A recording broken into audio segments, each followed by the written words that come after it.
மக்களே ஆக்டர் ரவிமோகன் அவர்கள் press meet கொடுத்துருக்கக்கூடிய விஷயங்கள் தான் இப்போ சோசியல் மீடியாவில் பயங்கர வைரலாக போயிட்டு இருக்கு. அதே சமயத்தில் அந்த பிரஸ் மீட்டில் அவர் வந்து பயங்கரமாக அழுது பேசிக்கிட்டு இருக்காரு. அட் த சேம் டைம் அவர் ரொம்ப கோபமும் பேசிக்கிட்டு இருக்காரு. இந்த விஷயத்தெல்லாம் பார்க்கும்போது என்னாச்சு இந்த மனுஷனுக்கு, ஏன் இந்த டிப்ரெஷனில் இருக்காரு, பார்க்கறதுக்கே ரொம்ப பாவமாக இருக்கே அப்படின்ட்டு நிறைய பேர் இப்போ அவங்களுடைய பதிவுகளை வந்து போட்டுட்டு வராங்க. அதே சமயத்தில் ரீசெண்டாக ஜெயம் ரவி அவர்கள் வந்து விஜயண்ணாக்கு வந்து வாழ்த்துக்களை வந்து பதிவு பண்ணியிருந்தாரு சிஎம் ஆனதுக்கு. ஸோ அந்த சமயத்தில் வந்து விஜய் அவர்கள் வந்து எல்லாமே சரியாகிடும், நம்பிக்கையோடு இரு, நீ ஃபீல் பண்ணாத அப்படின்ற மாதிரி விஜயண்ணா அவர்கள் வந்து ரவிமோகன் அவர்களுக்கு அட்வைஸ் கொடுத்துருக்கிறதா சில தகவல்கள் வந்து சுற்றி தெரிஞ்சுக்கிட்டு இருக்கு. முதல்ல பிரஸ் மீட்ல ஜெயம் ரவி அவர்கள் வந்து என்னென்ன பேசியிருக்காரு அப்படின்றத வந்து உங்ககிட்ட வந்து ஒன் பை ஒன்னா சொல்லிடுறேன். அதாவது கெனிஷா அவர்கள் வந்து ரீசெண்டாக அவங்களுடைய சோசியல் மீடியா பக்கத்தில் வந்து ஒரு ஸ்டோரி போட்டிருந்தாங்க. அந்த ஸ்டோரியில் அவங்க என்ன சொல்லியிருந்தாங்கன்னா, இந்த மாதிரி ரவிமோகன் அவர்களை விட்டோம், இந்த மாதிரி இந்த ஊரை விட்டோம், நான் வந்து போறேன் அப்படின்ற மாதிரியான ஒரு ஸ்டோரியை சோசியல் மீடியா பக்கத்தில் கெனிஷா அவர்கள் வந்து போட்டிருந்தாங்க. ஸோ அதை தொடர்ந்து ரவிமோகன் அவர்கள் வந்து ரீசெண்டாக ஒரு ப்ரெஸ் மீட் வந்து கொடுத்திருந்தாரு. அந்த ப்ரெஸ் மீட்ல வந்து அவர் பகிரங்க குற்றச்சாட்டுகளை வந்து அடிக்கியிருந்தாங்க. யார் மேலன்னு பார்க்கும்போது அவங்களுடைய முன்னாள் மனைவி ஆர்த்தி அவர்கள் மேல வந்து நிறைய குற்றச்சாட்டுகளை வந்து அடிக்கிறதாக பல தகவல்கள் இப்போ சோசியல் மீடியாவில் வந்து போயிட்டு இருக்கு. அவர் கொடுத்திருக்கக்கூடிய ப்ரெஸ் மீட்டும் பயங்கர வைரலுங்க. அவர் அப்படி என்னென்ன சொல்லியிருக்காருன்றத வந்து ஷார்ட்டா உங்ககிட்ட வந்து சொல்லிடுறேன். அதாவது காசு குடுத்து சைபர் புல்லிங் வந்து பண்ணிக்கிட்டு இருக்காங்க. ஸோ இந்த இடத்துல வந்து என்னுடைய பசங்கள வேற பார்க்க விட மாட்றாங்க அப்படின்ற மாரி பிரஸ் மீட்ல வந்து சொல்லிக்கிட்டு இருக்காரு. ஸோ அவங்களுடைய பசங்கள பார்க்க போகும்போது அந்த இடத்துல வந்து ஆ அந்த பசங்க ரவிமோகன் அவர்களுடைய பசங்க ஸ்கூல் போகும்போது அவங்க கூட வந்து பவுன்சர்ஸ வந்து கூட அனுப்புறாங்களாம். ஸோ அவங்களுடைய பசங்கள வந்து பார்க்க முடியல. அவர் எப்படி அவங்களுடைய பசங்கள கிட்ட வந்து விளையாடுவாரு, பேசுவாரு அப்படின்ட்டு நிறைய விஷயங்கள வந்து அழுதுகிட்டே ஷேர் பண்ணியிருக்காரு. ரொம்ப பர்ஸ்ட் அவுட் ஆனாரு. ரொம்ப அழுது கத்தி அந்த இடத்துல வந்து பேசியிருந்தாரு. அவங்க அந்த பசங்களுடைய ஃபீஸ் எல்லாம் ரவிமோகன் அவர்களுடைய பசங்களுடைய ஃபீஸ் எல்லாம் அவர் தான் கட்டுறதான்ட்டு பல விஷயங்கள் அந்த இடத்துல வந்து பேசியிருந்தாரு. அதே சமயத்துல எனக்கு ஏதாச்சும் ஆகணும்ன்ட்டு அவங்க வந்து நினைச்சுக்கிட்டு இருக்காங்க அப்படின்ட்டு சொல்லிக்கிட்டு இருக்காரு. நான் சாகறதுக்கு முன்னாடி என்ன இப்படி அசிங்கப்படுத்தினவங்கள காலி பண்ணிட்டு தான் நான் போவேன் அப்படின்ற மாதிரி அவர் வந்து ரொம்ப விரக்தியில வந்து பேசியிருக்காருங்க. இதெல்லாம் பார்க்கும்போது தான் என்னாச்சு இந்த மனுஷனுக்கு, ஏன் இவ்வளோ கஷ்டப்பட்டு பேசிக்கிட்டு இருக்காரு, என்ன அப்படின்ற மாதிரி பாவமா பார்க்க முடிஞ்சது. அதே சமயத்துல ஒரு சிலர் வந்து ரவிமோகன் அவர்கள் டிவோர்ஸ் அப்படின்கின்ற அந்த விஷயத்துக்கு போன பிறகு அவர் வந்து கெனிஷா கூட அவர் வந்து பழகிட்டு இருந்தார் இல்லையா, அந்த சமயத்துல ஒரு சிலர் வந்து அவர் வந்து என்ன சொல்லியிருந்தாங்கன்னா, கெனிஷாக்காக மனைவி வந்து விட்டுட்டாரு அப்படின்ற மாதிரி ட்ரால் பண்ணி வந்து பேசியிருந்தாங்க.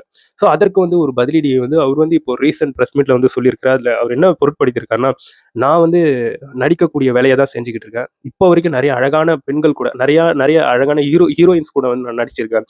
அப்படி அழகை பார்த்து போறவனா இருந்தா நான் எப்பயோ போயிருக்க மாட்டேனா அப்படின்ற மாதிரி அதற்கு ஒரு விளக்கத்தை வந்து கொடுத்துருக்காரு.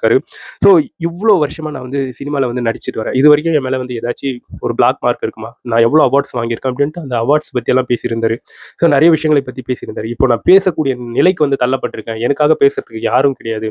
ஸோ என் ஃபேன்ஸ் ஒரு சில ஃபேன்ஸ் மட்டும்தான் ட்ரூவாக இருக்காங்க, அதை தாண்டி என்னுடைய உண்மையான நண்பர்கள் வந்து கூட இருக்காங்க அப்படின்ட்டு பல விஷயத்த அந்த மனுஷன் வந்து அந்த இடத்துல வந்து அழுதுகிட்டும் கோவப்பட்டும் பொருட்படுத்தியிருந்தார். அதே சமயத்தில் அவருடைய பர்சனல் லைஃப்பை பற்றி பேசியிருந்தாரு. எனக்கு வந்து மேரேஜ் ஆகும்போது முன்னாள் மனைவியை பற்றி பேசுறாரு. எனக்கு வந்து மேரேஜ் ஆகும்போது அவங்க என்ன வந்து என்ன சொல்லி கல்யாணம் பண்ணியிருந்தாங்கன்னா, அவங்க வந்து மேரேஜ் பண்ணும்போது நான் சூசைட் பண்ணிப்பேன் அப்படின்ற மாரி மிரட்டி தான் என்ன வந்து கல்யாணம் பண்ண வச்சாங்க என்ன அப்படின்ட்டு ரவிமோகன் அவர்கள் வந்து சொல்லிட்டு இருக்காரு. அதே சமயத்துல ரவிமோகன் அவர்களுடைய அம்மா, அப்பா அப்பயே சொன்னாங்களாம் அவர்கிட்ட. இந்த மாரி இந்த ஃபேமிலி நம்மளுக்கு வந்து செட் ஆகாது அப்படின்ற மாரி அவங்களுடைய அம்மா, அப்பா வந்து சொல்லியிருப்பாங்க வேணுமோ. ஸோ அத தான் பிரஸ் மீட்ல வந்து சொல்லிட்டு இருக்காரு. பட் அவங்க பேச்செல்லாம் நான் கேட்காம நான் இந்த மாரி திருமணம் பண்ணது தான்.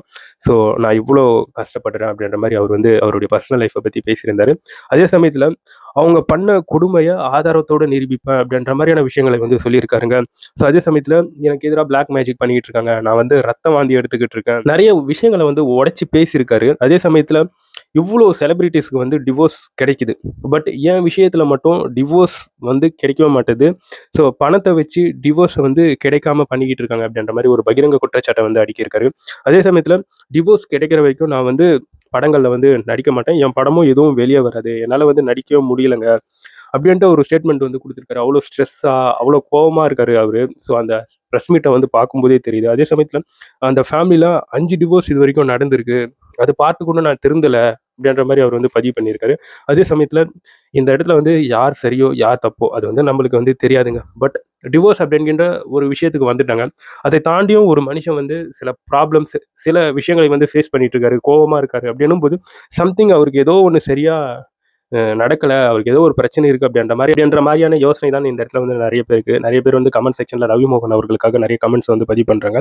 அதே சமயத்துல வந்து அவர் வந்து மேரேஜ் லைஃப்ல வந்து எவ்வளோ பிரச்சனைகள வந்து ஃபேஸ் பண்ணிட்டு இருக்காரு ஆஃப்டர் அந்த டிவோர்ஸ் அப்படின்ற அந்த விஷயத்துக்கு அப்புறம். ஐ மீன் டிவோர்ஸ் அவருக்கு வந்து கிடைக்கல. பட் டிவோர்ஸ் அப்படின்ற அந்த இறுதி முடிவை நோக்கி தான் போய்க்கிட்டு இருக்கு. அவர் இப்பயே அவருடைய மேரேஜ் லைஃப்ல இவ்வளோ பிரச்சனைய வந்து பார்த்துக்கிட்டு இருக்கிறது உண்மையாவே நெறைய பேர் இந்த இடத்துல அவருக்காக ஃபீல் பண்ணிக்கிட்டு இருக்காங்க. இதுக்கு முன்னாடியே அவர வந்து ஒரு சிலர் வந்து சொல்லியிருக்காங்களாம். என்னான்ட்டு ரவிமோகன் மாமியாருக்கு அடிமையா இருக்காரு அப்படின்ட்டு ஒரு சிலர் வந்து பதிவு பண்ணியிருக்காங்க. அது வந்து சோசியல் மீடியால ஒரு சிலர் வந்து எடுத்து பேசிக்கிட்டு இருக்காங்க. இது போன்ற விஷயங்கள்லாம் வச்சு. ஸோ என்ன இருந்தாலும் அது வந்து அவங்களுடைய ஃபேமிலி இஷ்யூங்க. ஸோ அதனால இதுல வந்து யாரும் பெருசா சொல்றதுக்கு ஒண்ணும் கிடையாது. ஸோ இந்த இடத்துல வந்து சோசியல் மீடியால இப்போ ரவிமோகன் அவர்களுடைய இந்த பிரஸ் மீட் வந்து ரொம்ப பகிரங்கமாக பேசப்பட்டு வந்துகிட்டு இருக்கு. நெறைய பேர் வந்து நெறைய பேசிக்கிட்டு இருக்காங்க வாய்க்கு வந்த மாரி.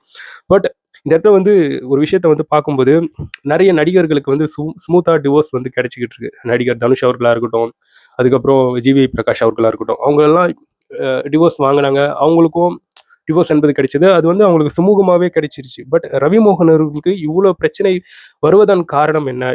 ஸோ அது பின்னாடி வந்து ஏதோ பிரச்சனை இருக்கு அப்படின்ட்டு நெறைய மக்கள் இந்த இடத்துல வந்து டிஃப்ரெண்ட் ஒப்பீனியன வந்து இந்த இடத்துல வந்து ஷேர் பண்ணிட்டு வராங்க. அதே சமயத்துல விஜய் அவர்கள் வந்து தளபதி விஜய் அவர்கள் வந்து ஸோ ரவிமோகன் அவர்களுக்கு வந்து ஹெல்ப் பண்ணுவாங்க அப்படின்ற மாரியான சில டாக்ஸ் வந்து போயிட்டு இருக்கு. இப்போ ரீசென்ட்டா கருப்பு படத்துக்கு கூட விஜய் அவர்கள் ஹெல்ப் பண்ணி தான் ஸோ அந்த படம் வந்து எந்த ஒரு பிரச்சனையும் இல்லாம வந்தது. ரவிமோகன் அவர்களுக்கும் கண்டிப்பா விஜய் அவர்கள் வந்து ஹெல்ப் பண்ணுவாங்க அப்படின்ற மாரியான விஷயங்கள் வந்து பேசப்பட்டு வந்துகிட்டு இருக்கு. இதுல எந்த அளவுக்கு உண்மை தன்மை இருக்குதுன்றது நம்மளுக்கு வந்து தெரியலங்க. பட் இந்த இடத்துல வந்து உற்று நோக்கும்போது இந்த பிரச்சனை எல்லாமே விஜய் அவர்களுக்கும் இருக்கு. அவருக்கும் டிவோர்ஸ் சார்ந்து இருக்கக்கூடிய பிரச்சனைகள் வந்து போயிட்டு தான் இருக்கு. இன்னொரு பக்கம் வந்து ஜனநாயகன் படம் வந்து ரிலீஸ் ஆகல. இது போன்ற விஷயங்களை வந்து ரிலேட் பண்ணி பார்க்கும்போது விஜய் அவர்களுக்கும் சேம் ப்ராப்ளம்ஸ் இருக்கு. ஏங்க உங்களுக்கு ஒரு பிரச்சனைனா எம்எல்ஏ கிட்ட வரீங்க. இந்த எம்எல்ஏக்கே ஒரு பிரச்சனைனா எங்கங்க போறதுங்க அப்படின்ற மாதிரி தான் விஜய் அண்ணாவுடைய நிலைமை. ரவிமோகன் அவர்கள் வந்து எல்லாத்தையும் விட்டுட்டு அவர் வந்து திருப்பியும் மீண்டு வரணும்.